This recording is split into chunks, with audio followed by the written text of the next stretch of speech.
But I thought, oh, don't like. I knew, and Margot knew, and all the actors knew that what we wanted at the center of it was just a really big heart. We were like, none of this is going to feel mean-spirited. Yeah, I mean, well, it most certainly is a feminist film. I don't know. I know it. I also wouldn't call it a funny film. Like, it's also a humanist film because it's like the humanity insofar as you can call it like BarBie and Ken. But I think it's also, it's feminist in a way that includes everyone. It's like it's a rising tide lifts all boats version of it. She's actually like the level up from that, because if you look at Barbie Land at the beginning, like the Barbies are on top and the Kens are kind of disregarded. So I was like, well, that's not equal. So whatever the opposite of misogynist is, actually Barbie's like. So towards the end, when they balance things out, then it might be feminist. But actually, it's like beyond feminist. But then. You know, I'm a bit of an artist myself. Despite my health problems I'm not gonna go into, I've recently been trying to get back into drawing and writing, even though I'm not good at it anymore. Also, I'm picking up hobbies like gaming, coming up with my own game ideas, and even gunpla building again. Spending less time on the internet and trying to reignite the passion I once had for entertainment. When I was much younger, that faded away as time went on, and I've been overall focusing on real world stuff like maintaining a job and spending time with relatives or meditating. You might be asking, well, Tropic, why are you blogging to me about this? Well, it's partially an excuse to explain my weird upload schedule, but mainly to emphasize a point I'm trying to make. Western entertainment is predominantly creatively bankrupt, soulless, and just complete garbage, mostly made by people with no real passion nor creativity for what they do. Yeah, I know, breaking news. Even when there is something good, it's usually a couple of coins here and there, surrounded by a giant pile of feces. But the absolute state of entertainment in a way is motivating to me. As strange as that sounds, motivating me to actually attempt to make things of my own, and it's not even just me of course, but many other people who feel the same way, who are getting to work doing their own thing and basically doing Hollywood's job for them by simply entertaining people. It is funny that as of the timing of this video, the very people who contributed to ruining and creating the worst era of entertainment in history are currently on strike. And well, who cares? Nothing of value is lost from all the sludge in Hollywood being delayed, and AI can easily write better scripts than them, no doubt. So I decided why not take a look at a recent release as an example to see what oh so great writing talent we are missing out on from modern Hollywood. Let's get to the point. Why did I watch this? Well, to give some minor backstory, one of my younger relatives likes BarBie. There is a cartoon I'm sure you might have seen clips of on YouTube called BarBie Life in the Dreamhouse. If you haven't seen it, they are short episodes about the BarBie cast getting into hijinks. To be honest, they are actually pretty entertaining. They have this meta type of humor to them, like Amazing World of Gumball or Sonic Boom, poking fun at itself. And while sometimes that style of humor can get a bit tiresome when a show is too self-aware, the BarBie show manages to not reach that level, and the short runtime of each episode makes it easy to watch like a whole season in one sitting. It's a simple, cute show I would actually recommend whether you're into BarBie or not, or simply not bothered at all by like really cutesy girly type of stuff. Or if you simply have a child, sibling, friend, or whatever who is into BarBie, they would probably like this too. But when I heard of a BarBie movie existing, I actually was sort of interested in it because of just thinking how fun and silly it could be, or how they could make something similar to that show in the sense of that I found it entertaining despite not being the target audience. But of course, this is modern Hollywood we are talking about, and I don't get how so many people were fooled into thinking the BarBie movie in current year wouldn't fall in line with the rest of Hollywood. I already knew what this movie would be like because I can notice patterns, plus the fact the director and writer is a turbo feminist who can write feminist political messaging in a story with all the subtlety of a plane crashing into a building. No way in heaven or hell was a movie based on a girl brand targeted at girls in the year of our Lord and Savior not gonna have some feminist political propaganda message to it, especially when we can't stop getting that in boy targeted brands not for them. So yeah, after witnessing so many male targeted forms of entertainment I like being bastardized and forcibly molded into appealing to girls, and even failing to do that because somehow Hollywood and corporos understand girls less than I do, I feel like I'm allowed at least one freebie to dump on something supposedly not for me. Funny that how male-targeted forms of entertainment or brands have to compromise and be also for females who don't give a damn about it. Never the other way around. You will never see something like that. For example, like trying to turn BarBie into G.I. Joe to try and appeal more to a male audience. That just never happens. Anyway, let's just get into what this movie actually is and get this over with.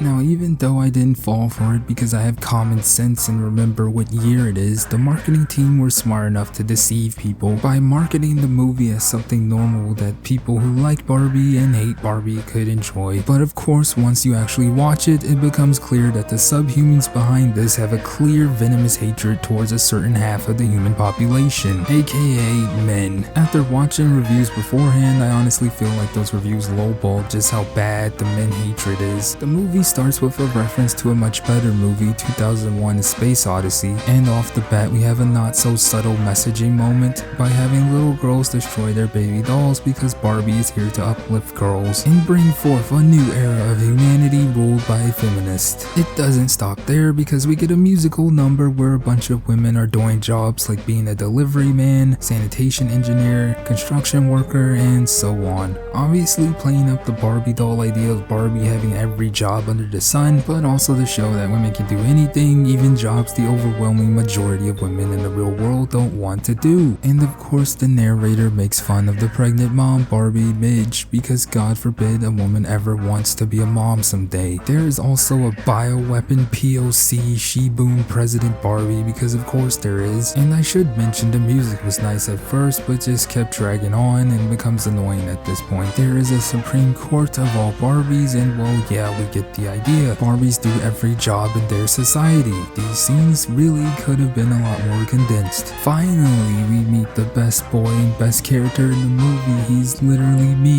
and you, Ryan Gosling as Ken, who of course like every other male in current Western entertainment is a beta simp pushover. Also there is Alan, who is played by another actor I like from my favorite movie Scott Pilgrim, Michael Cera. So I get to watch two actors I really like be turned into pathetic losers. Real nice. Our guy Ken has a rivalry with Ching Chong Chi himself, CCP Ken. I should mention that the comedy or humor or quotation marks in this movie just falls flat 90% of the time, more than the jokes I make, while that other percent are moments that are unintentionally funny. Another thing about the Kens is them fighting with each other while all the Barbies just get along is a part of the unintentional funniness I was talking about. Like you want me to believe that every woman would just get along with each other, no problems, but not the bros? People are right about the Kens. They literally do nothing. They serve zero purpose and are forever just friend zoned and there to only look nice. They couldn't even bother to give the Kens their own area. Maybe make it blue and they just do a bunch of guy things there like sports or working out. Because obviously Kens were not intended to ever live with Barbies, right? It's not like Ken and Barbie live in the same house or anything. Funny how all the Kens are in good shape, good looking guys. Meanwhile over here we have wheelchair Barbie and body positivity Barbie, but surprisingly no trans Barbie. Oh,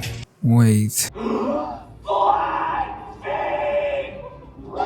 Jeez, dude, it doesn't even sound like a woman. You gotta be kidding me. I've heard dudes on VR chat that sound more like a convincing female than this. It doesn't even make any sense. It's a doll with no genitals. How does a doll even transition? I'm guessing it's a Ken doll who got tired of being treated terribly, so they decided to transition so that things would be easier for them. Really says a lot about our society. Next, Ken gets humiliated because Barbie would rather have a girls' night out and just doesn't care about him at all in general, despite him caring about her and them being in a relationship. Honestly, this is an accurate representation of how a lot of women act, so I can't fault it there. The thing that actually moves the non-existent plot forward is Barbie having thoughts of death and flat feet. Of course, Hollywood has to include some weird foot fetish crap. Barbie has to go and see weird Barbie. You see how this works is for some reason the people in the real world that play with Barbie somehow affect the Barbies in the Barbie world. Now of course the mind wanders into various things, including some really messed up things that would happen to a Barbie. Like, what about the bootleg knockoff Barbies, or the fact there would be way more messed up Barbies besides one, especially knowing how children act? What about the Barbie whose paint is messed up after being jizzed on one too many times? It just doesn't make any sense and assumes that every little girl plays with their Barbie in the exact same way, with only one being messed up. I also feel like this is a lame attempt at trying to do something similar to the Lego movie, but with not a single ounce of soul. So Weird Barbie, played by an extremely unfunny, quirky actor, tells Barbie that the girl playing with her is sad, and somehow the humanness, emotions, and whatnot of that is interfering with her dollness. So she has to find the girl who is playing with her to fix this by heading to the worst state in America, the absolute hellhole known as California. Now, how does Weird Barbie know all of this?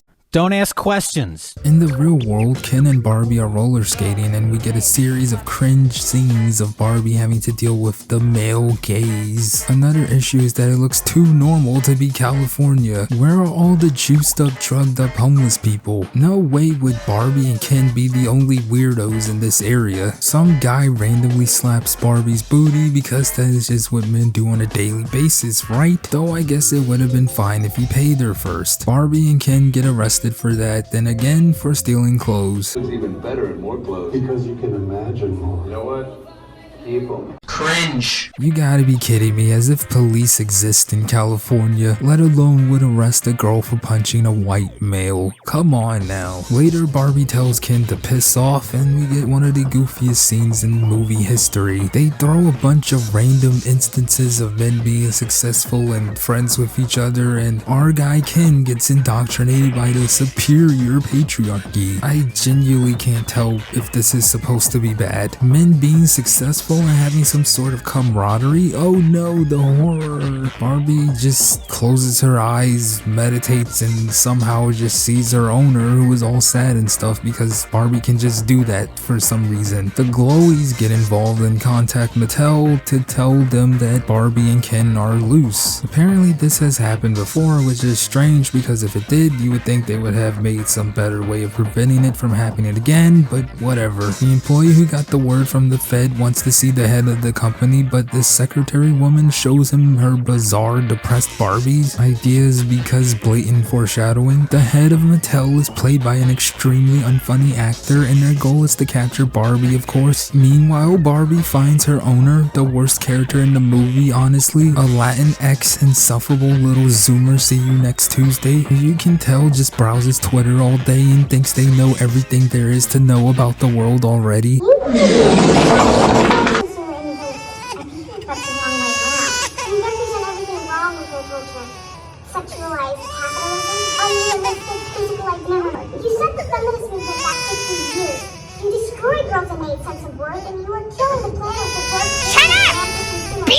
Yeah, this is their target audience manifested in the actual movie. I really feel bad for the actress who had to utter such high damage and cringe from her mouth that you just know came from the writer Greta. I swear anyone named Greta is just not destined for anything great. The name just sounds like something you would name an ugly, evil Disney female antagonist who hates the main princess. Meanwhile, for Ken, the movie is just mask off at this point. Man is literally picking out books straight up about the patriarchy. Like I said, this movie has the subtlety of a bomb dropping on an eastern country. So Ken tries to find a job, and unlike Barbie's in his world, he doesn't get one for free because of his gender. I think Greta slipped up here because if the patriarchy is lay evil and men have it easy in the real world, how come all of them reject him for not being qualified? If this was in line with the rest of the feminist messaging, then he should have been hired for the first job he applied for simply being a man. I can't believe even its own messaging isn't consistent. The Glowies are out in broad daylight and take Barbie away. Secretary woman, who is the mother of the abhorrent owner of Barbie, had god-tier timing and spots exactly when Barbie is being taken away and pursues her. Barbie reaches Mattel and they just tell her to get back into the box, and they don't care about Ken because Ken is just a punching bag for this whole movie. While Ken is heading back to Barbie Land, Barbie mentions how there is not a single woman in any position of power at Mattel. Of course I had to Google it and they lied. Why did they lie about something that can easily be fact checked? Oh wait, I forgot the type of people that made this movie and who it's aimed at as well. That is just something they naturally do. Anyway, Barbie tries to escape and just finds this rando tucked away room where the creator of Barbie is just chilling. I was so confused because why is she just here? Why not have her be in, you know, like the real world equivalent to a Barbie Dreamhouse? Why not make her the head leader of Mattel or just something that isn't random? The chase resumes after that cameo. Barbie gets picked up by the secretary woman and we learn that she was the one who was suicidal and sad. Remember the vision Barbie had, or the not so subtle weird depressed Barbie drawing she showed the Mattel guy? Another thing you might have noticed about these scenes is that there is no father figure present. Even if there was, he would probably be abusive and or a pushover cuck, nothing in between. So that was what I was thinking during these moments, and lo and behold I was right, dude. He's a beta male pushover cuck who looks like the Zoomer Wojak. You can't make this up, man. Hollywood is so unbelievably predictable. I should call myself psychic cancer because I'm always one step ahead of them. The cuck part isn't even a joke. The annoying turd asks her mom where she learned to drive so wildly and she jokes about being with another dude before her father.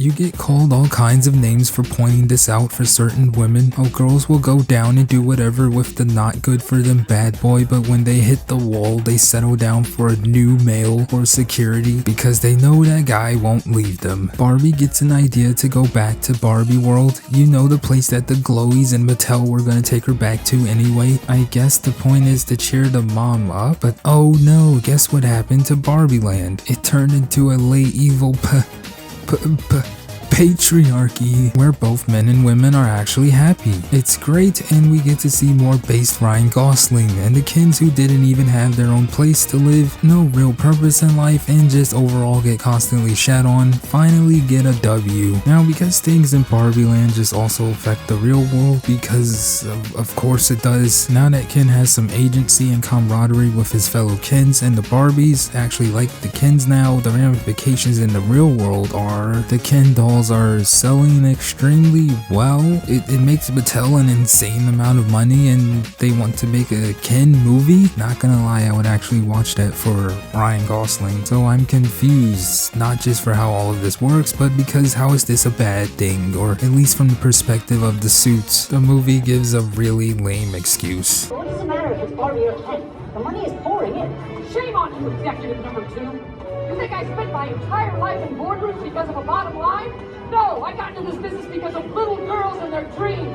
Yeah, no way, dude. Would the head of a company give a single care in the world about the audience? As long as it made boatloads of money, they don't care. The one time making the bad icky man a douche would make sense and even be kinda realistic, they pussy out. Back in Barbie Land, our guy Ken is just being a Chad, and for some reason they put the troon in the maid outfit. I'm sure Discord users feel very represented, and I kid you not, the mom equates this whole situation to Native Americans dying of smallpox. Oh my god, this is like in the 1500s with the indigenous people and smallpox. They had no defenses against it. Being subservient to men, not treating men terribly, is the equivalent of getting smallpox and dying. You know what? Me having to deal with women existing, let alone listening to them, or God forbid being subservient to them, is like the Holocaust. So Ken gives what I guess is supposed to be his villain reasoning dialogue, but you can't help but root for Ken. He's charismatic and treated like absolute trash throughout the entire movie by everyone. I have zero sympathy for Barbie, not a single shred or molecule of sympathy. She's just been a complete bitch to Ken for no reason. She does what any grown woman does when they are wrong about something and throws a temper tantrum and cries about it. Since we are pretty much at the end, how does everything wrap itself up?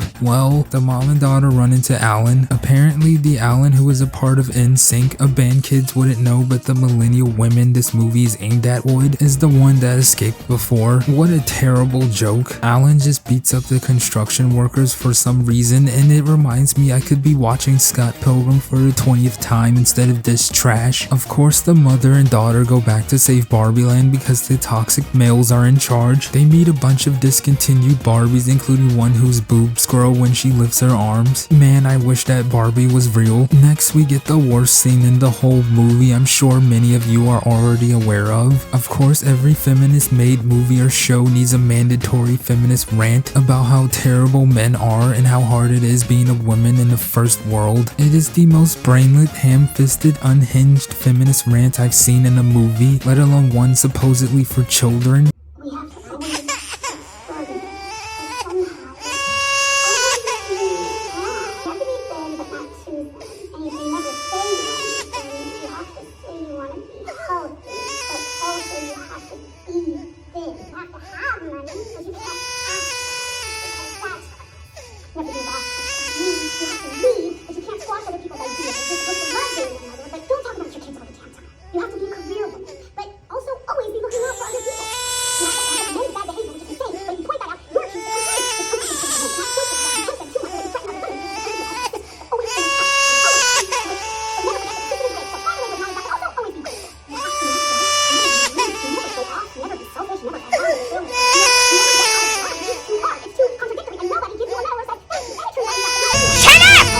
Bitch! I wasn't even mad or shocked by this, it's just the usual misandry femcel rage we should all be used to by now. I'm just tired, you know. Woe is me, I'm a woman in a first world country where I don't get beheaded or stoned for acting out of line, where women are easily more successful on average than men, have more opportunities than men, or society just bends over backwards to appease them in any way possible. It's complete bollocks how women can act like they are oppressed because of men doing the essential jobs they don't want to do, girls having to be accountable or taking responsibility for their actions, not being allowed to simply do whatever and walk over whoever they want simply because they were born with a hole, being subservient to a guy in any way terrible, because what do men know? I know everything, because my vagina. It's exhausting because feminists don't want equality, they just want erasure of the opposite gender. But enough with the tangent, let's just get this over with. The mom whining about women's problems somehow unbrainwashed the Barbies, who I guess are brainwashed because we can't show men actually being better at doing jobs or anything better than women. An unintentionally funny scene meant to be empowering is the Barbies coming up with a way to ruin the dynamic Kens have with their Barbies. Ah, lovely, feminism at play. They decide to abuse the fact that Ken loves to help Barbie because he cares about her. Their in-game plan, I kid you not, is to trick them into mansplaining so they can de-brainwash the Barbies. What an absolute joke. But it gets worse. They do what most modern women do and decide to cuck the Kens with each other right in front of them, no less. I'm not joking, that is what actually happens. You would think a progressive movie like this would paint open relationships as a good thing, but I guess they forgot. The Kens go to war with each other because of this, and we get a zesty musical number. The Barbies restored everything back to normal and Ken just gives up.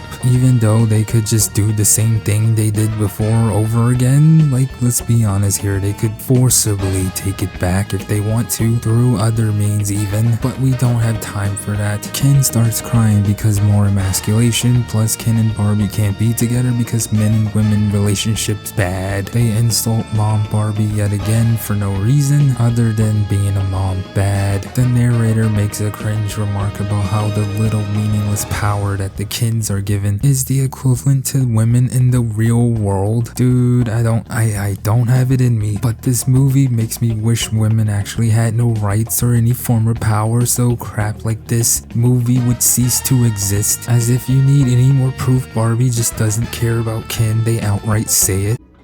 She's in love with Ken. I'm not in love with Ken. Man, this is a far cry away from the superior Ken and Barbie from the cartoon who actually love each other. I love you, Ken.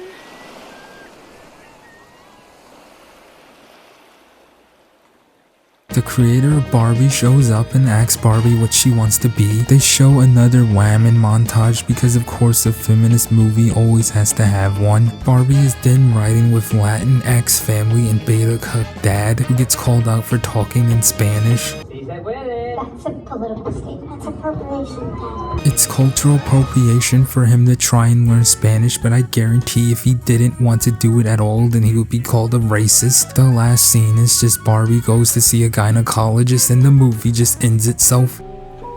What the hell?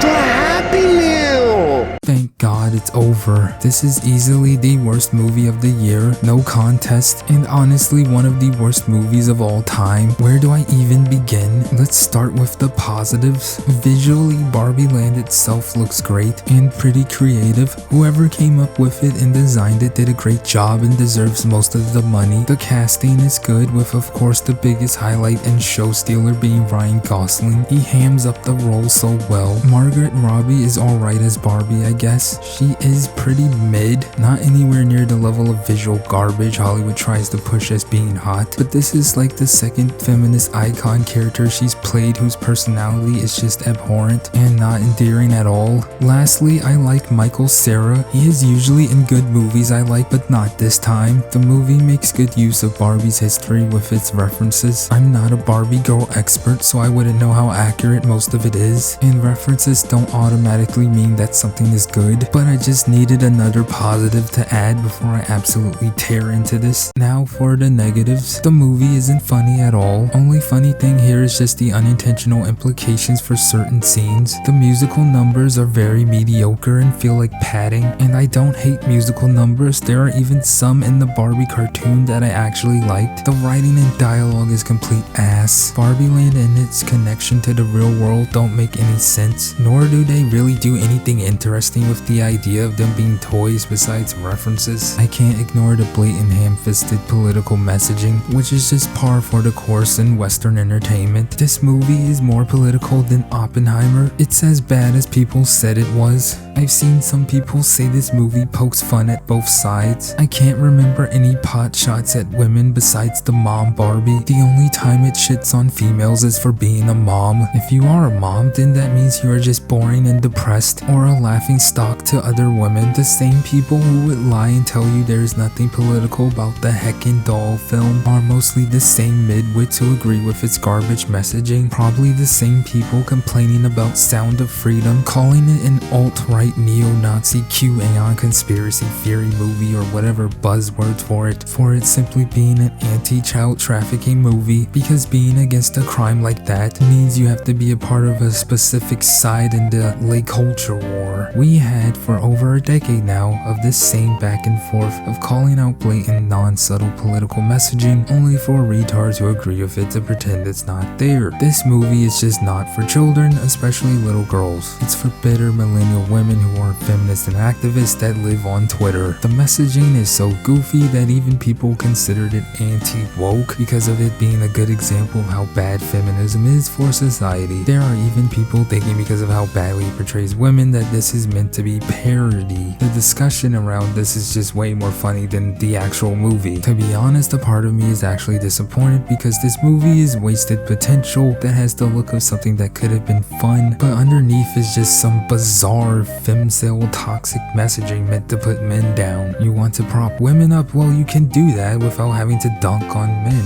Could have made fun of both men and women, but have some through line to show they are better together instead of just relentlessly bashing the other gender. Granted, you will never ever see a movie with the opposite of something like this. It would just be non-stop complaints about how it would murder women everywhere or something. We can't have actual equality. Everything has to be divisive and meant to separate people from one another. I just want basic entertainment like what other countries get to have, but not us. The movie I watched with almost a similar premise is Disney's Enchanted, which was released back in 2007, back when things were normal, about a princess who travels to the real world and falls in love. I would honestly recommend it because even for the time I liked it and think it's underrated. I wasn't the target audience of the movie, but was still able to enjoy it because it was entertaining. It also has a female protagonist who isn't insufferable, so it was a nice palate cleanser.